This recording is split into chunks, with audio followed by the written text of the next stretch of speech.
Good evening. Today is Thursday, March 20th of 2025, and you're listening to the monthly meeting of the Australian Shepherd Club of America Board of Directors.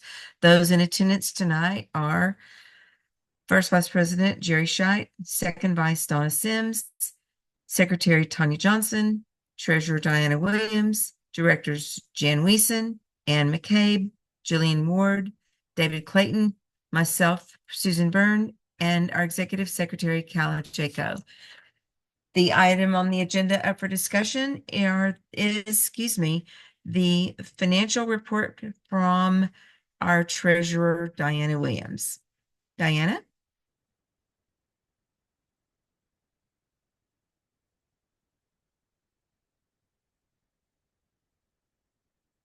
Diana, you're still muted. Sorry. No, I was just looking at the agenda and it says the business office phone system was next, but let me pull out my treasurer information. You're correct. I'm sorry. I jumped the gun on that. Okay, we have a proposal from the business office manager to invest in a VoIP phone system. And the rationale is that there have been multiple issues with the phone system that is currently in existence in the business office. Evidently, there have been multiple reports of calls not being clear, and members are having difficulty reaching the business office partners that they are intending to speak with. The company that currently has that contract has been made aware of the difficulties in the situation that is there at the office, and they can't seem to get anything done about it. It has been brought to their attention, and there's been no action on the part of the current service provider for the business office.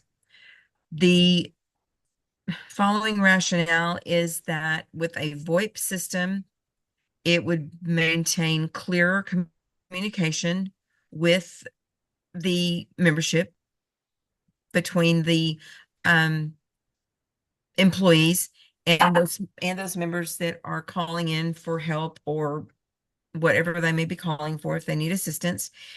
And also, it would be a cost saving situation,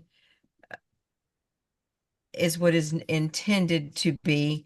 The current cost of the monthly phone bill with the internet is $358 per month, and that is 6 lines. And the internet itself is a cost of $160 included. Well, that's what the cost of the internet would be separately. I would guess that that information is all included, that 160 is included in the 358. That would be a standalone cost if we were to go just from the VoIP system.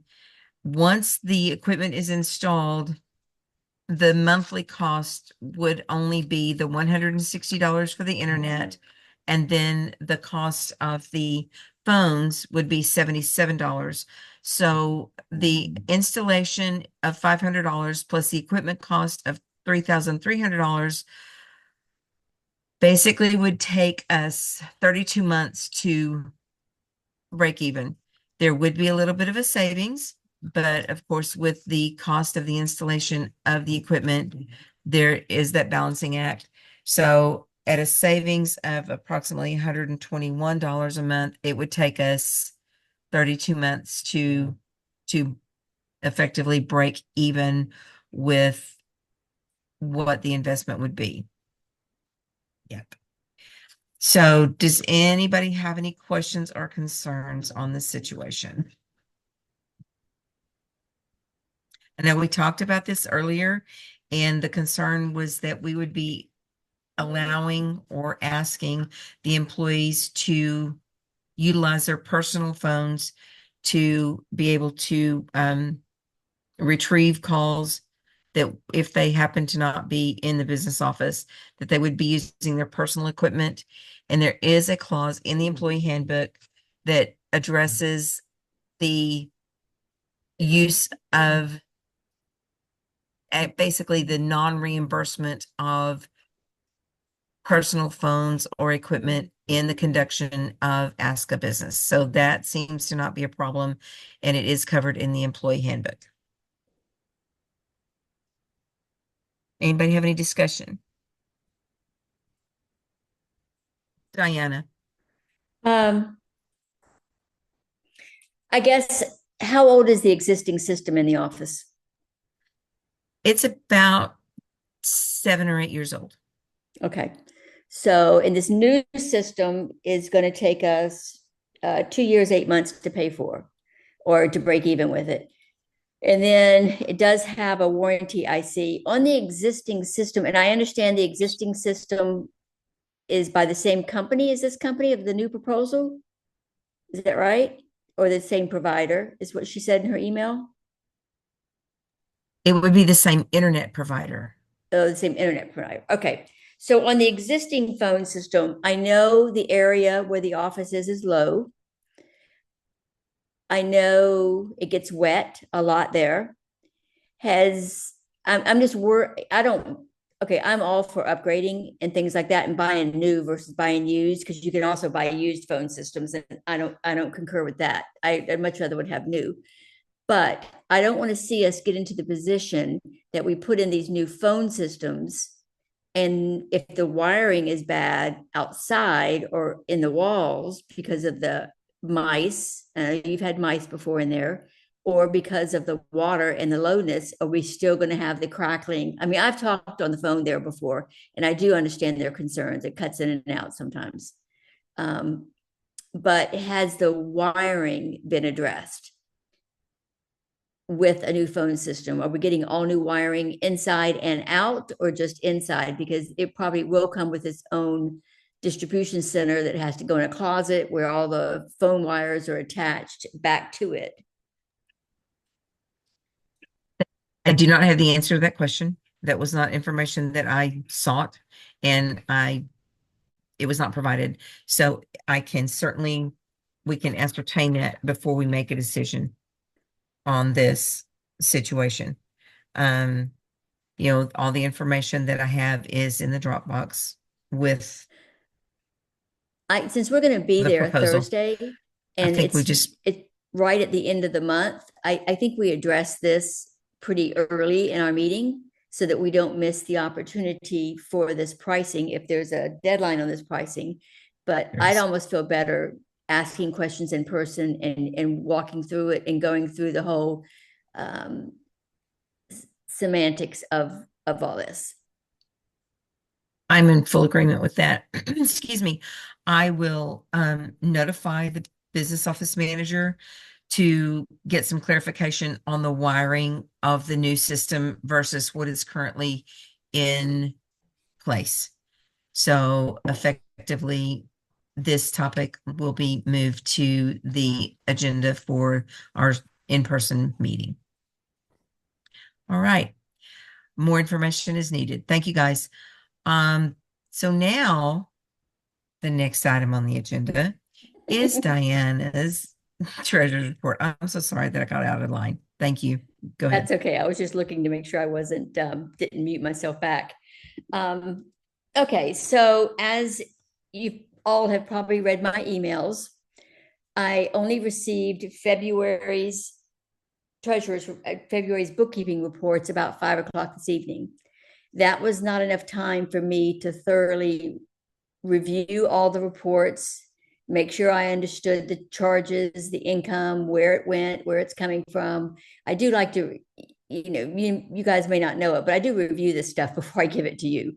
And that did not allot me enough time to review it. And being as we have our meeting next week starting, I'll have the treasurer's reports ready for you and present them at that meeting if everyone is in agreement. I will, though, go ahead and let me split my screen here. go over some general items with you. Given the fact that I asked for the reports several weeks ago, letting our bookkeeper know when our meeting was, so that I could have them in a timely manner to do my magic and turn around and prepare them for the board and prepare them for the members for uploading onto the portal. We do need to discuss the bookkeeper next week, in my opinion, and how to handle the tardiness of getting these reports. I don't know what the answer to that is, but I would like for us to put it on the agenda next week and discuss this issue that I'm having. And I understand the treasurer prior to me had the same issues, so it's ongoing.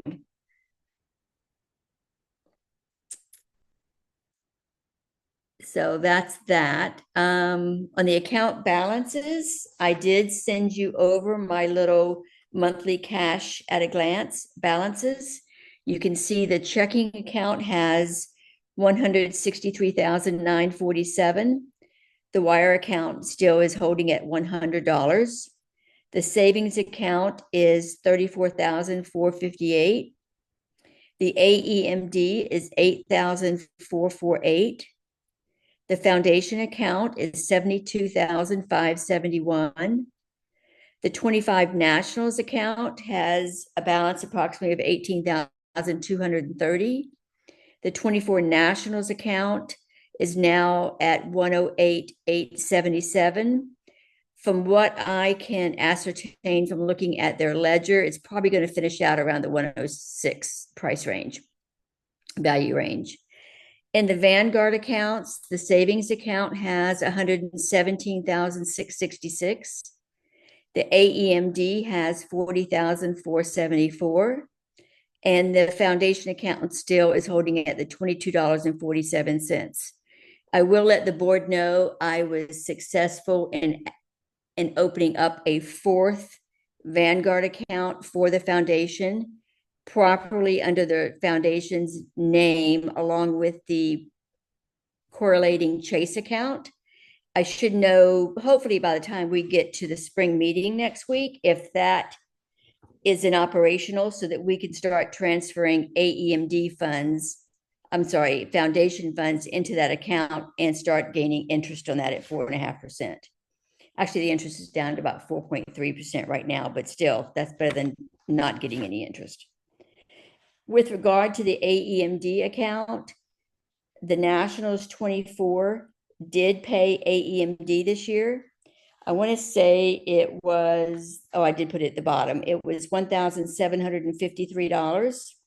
So we did take that out of the 24 Nationals last week and put it into the Chase AEMD account. So that's why you see we've had quite a bit going to the AEMD account this past month. We all know what the outstanding expenditures are. We're still waiting on the Aussie Times charges for the first quarter Aussie Times, somewhere around $12,000. We are going to have to pay in April.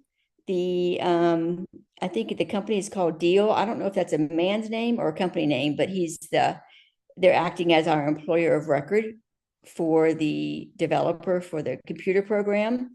And that will be $3,905. We're going to have some board travel expenses next week to pay.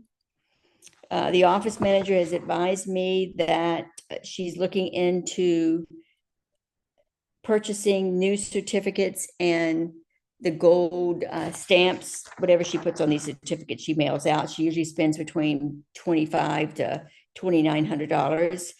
The company she's gotten that from for the last 20 years are having a hard time keeping up with her.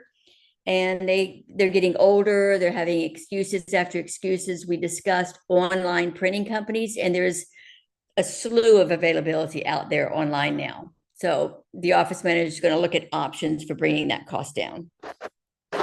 And I've just put a hand note on the outstanding expenditures that now we have a trailer to pay for.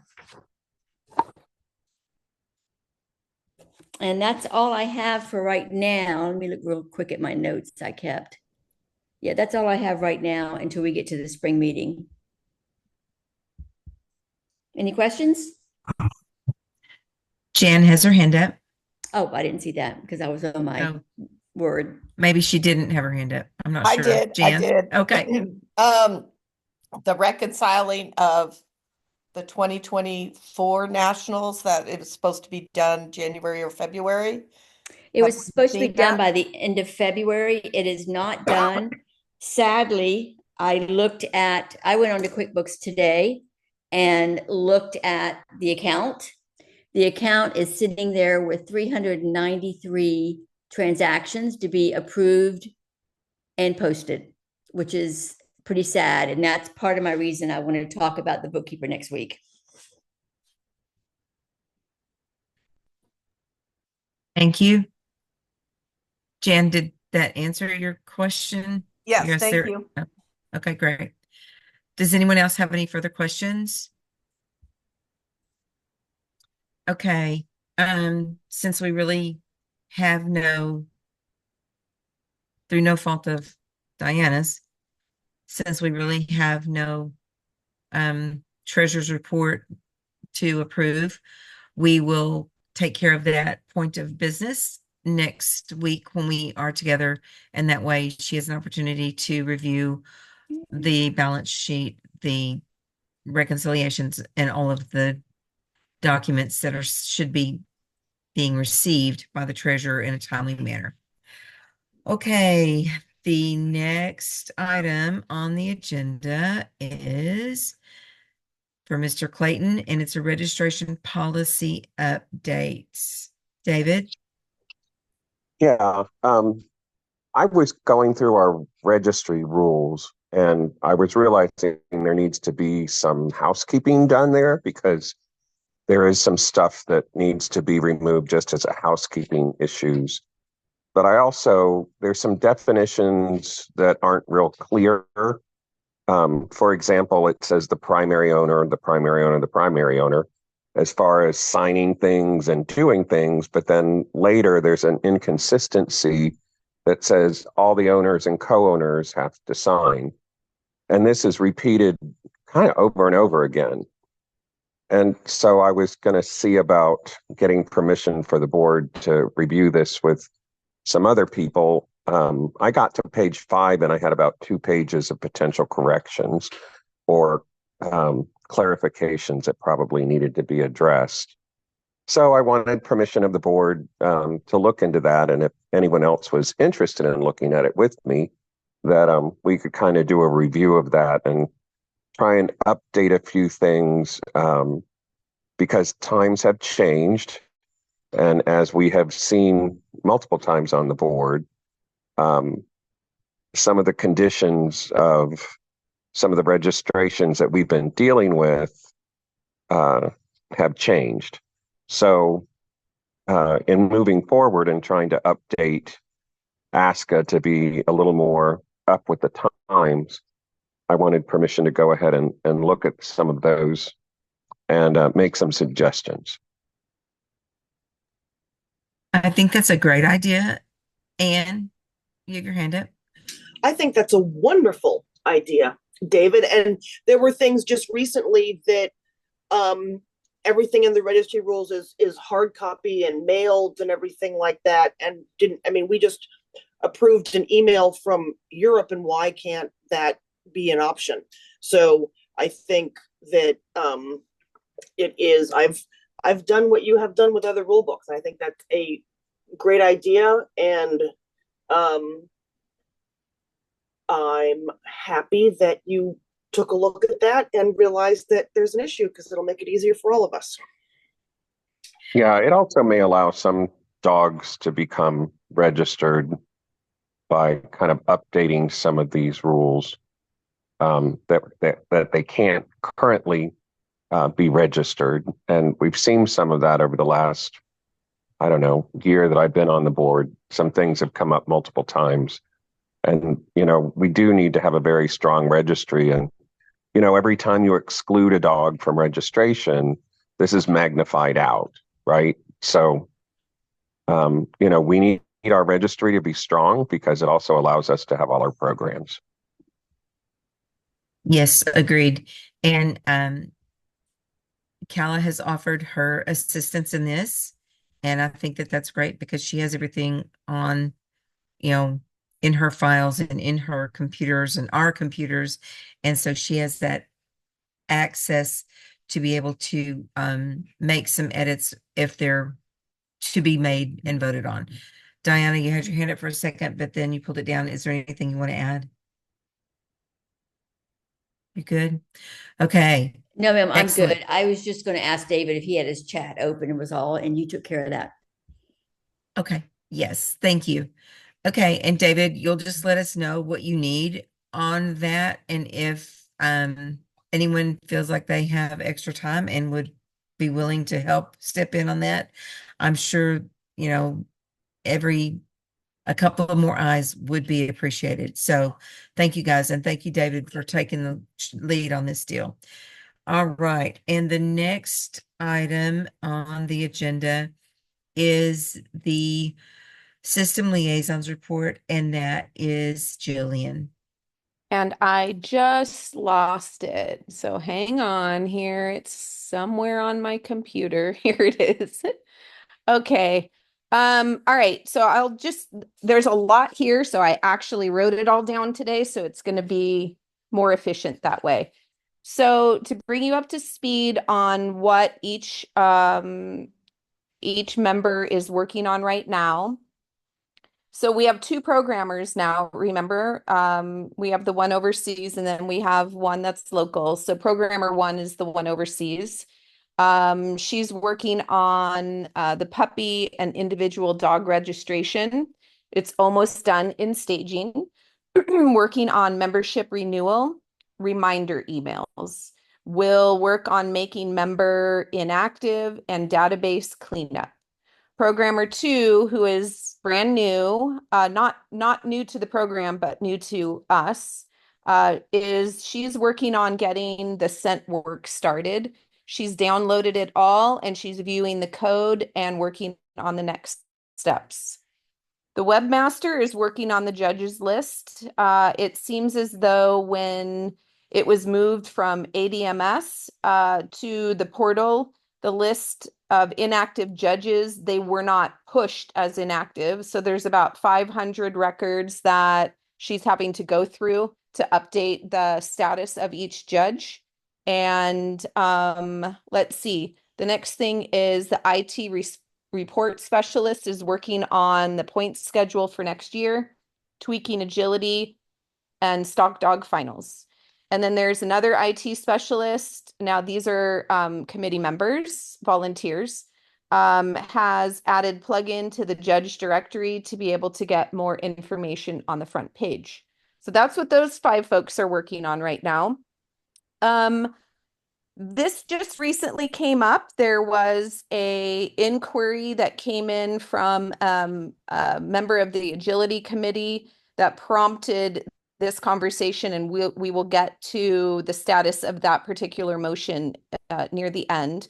But there are currently 9 outstanding items for programming and or reporting, and these are motions. These are approved motions that are waiting for the IT department, the webmaster, a programmer, something. The IT committee is in the process of mapping out a tactical plan with the addition of the second programmer. The queue list, so remember there's 9 motions in the queue. The queue list will be evaluated on a priority basis. What that means is if something comes up that's more pressing, these items can shuffle in the queue, okay? So we're going to come up with a comprehensive list for the board to see, and then that way if a member or a committee has a question, I'll be able to speak with some education as to where it is in the process and the staging and the report writing or the programming. And then I'll be able to also, we're going to also add like an estimate of time per task. So we'll develop that, and that's forthcoming. As the budget for the new programmer is very, very tight, things are going to move slowly. But the good news is they are started, with the first being the scent detection program. Once the tactical and cost plans are complete, We will likely be appealing to the board for additional funding, and details will be forthcoming. What does that mean? It means we're going to figure out with these 9 motions that are still pending completion, we're going to try to analyze them and tell you how much time really we think it's going to take to complete them. We'll put it on a calendar. If you're not happy with the calendar, then we're going to be asking for more money so programmer 2 can spend more time to get these things complete. There is I will just briefly touch on some of the motions that are in the queue, and I'm actually going to go through them also in their order in the queue. So there's 9. I'm not going to tell you where they are in each of the phases, but I will tell you what order they are in the queue. So there's the ASCA Agility Invitational Championship motion. That is number 1. The SCENT program that's what programmer number 2 is currently working on. And so let me go back to the Agility Championship motion. That is something that no longer requires programming, which is why it's number 1, but it's not number 1 for the programmer number 2. I know that sounds confusing, but we have different people working on different things. We have the dock jumping proposal that is being manually tracked right now. We have the Supreme Confirmation Championship program. We have the addition of the Select Dog and Bitch Awards, the new Junior Stock program, the new Title Grand Championship Stock Dog, Graduate Open Optional Titling class, and then the new Tracking Championship. Jan, do you know if that's completed off the top of your head? If not, it's in the queue still. I don't know. I think they've been manually doing it. Okay, so that's also in the queue. So those are the motions that are in the queue, okay? So now if it's okay with you, Susan, I'm going to go into the next topic on the agenda, which is they're basically kind of synonymous. Yes, they're tied. Go ahead.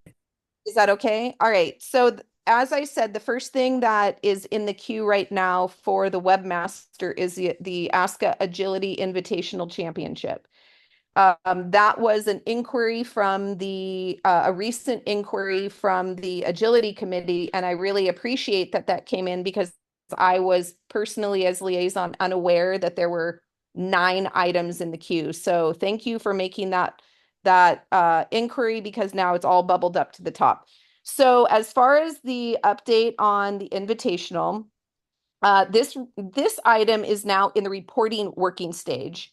Reports for other breed merit standings are being written. Due to the age of this motion, there will be a few items that will require clarification, example, the regions, and scoring clarified for programming. Tweaks may need to be made to the motion as a housekeeping item. I will have the IT department, which will be our webmaster, send their suggestions to the Agility Committee. So Donna, when I get that input from the webmaster, I will send it on to you, and then you can pass it along to your committee. So that will serve as not only our response, but their invitation to engage so that we can refine this. The invitational is another benefit that can be offered to owners of other breeds, which I am personally a huge advocate of. And this will be added to the bigger picture discussion on the agenda at the spring board meeting. And that's all I have for tonight. Great job. Thank you so much. And please reiterate our appreciation to not only the paid programmers, but also to all those volunteers that are carrying on and doing all of this work that they are volunteering to do. So thank you so much for that. Absolutely. All right. That brings us to the last item on the agenda tonight, and that is the ratification of last month's email business, and any director can make that motion.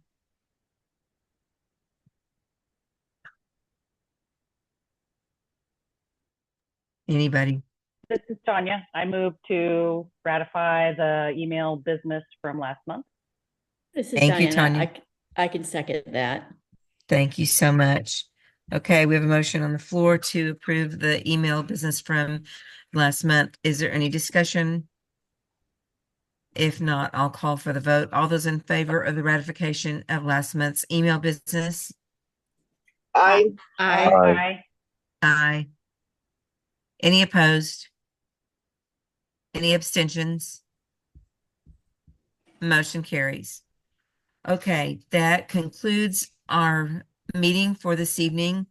I want to thank all of the ASCA members for listening in. I sent off a couple of emails to the IO group today, and I will just go ahead and reiterate this transition that we were made aware of earlier in the month from Paw Prints Genetics to Oravet. I did personally, and several of us as Board of Directors members received the email from Paw Prints Genetics this afternoon stating how to opt in for the transfer of that information. As this is an ongoing situation, we will continue to share any and all.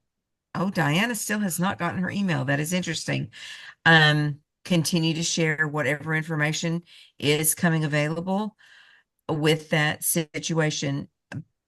What I understand is all of the health and genetics testing is easily transferred over to the new Oravet site. However, the DNA portion of our testing on our dogs is going to take some more time.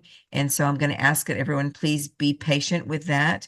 I actually saw one person said that they got an email for their cat's information being sent over, transferred over, but not for their dogs. I found that very interesting. But she is a cat fancier, so I do remember that. The other situation that, of course, is at the top of many of our thoughts is the lack of delivery for the Aussie Times Q1 edition. I did finally, as of today, receive the receipt from where the Aussie Times issue was delivered to the facility in Indianapolis on January 30th. Finally got that receipt today. We are proceeding with investigating how to most quickly file a claim on lost mailings, and it appears that we have 60 days to get that done. So that's going to be very important that we work on that most skosh and try to get that taken care of as quickly as possible. One of the items on our agenda at the spring meeting, if you haven't looked yet, is what options we have out there regarding the basic loss of this issue, which is, to all of our knowledge, still sitting in the facility in Indianapolis, Indiana. So that being said, I'm going to go ahead and say safe travels to all of our directors.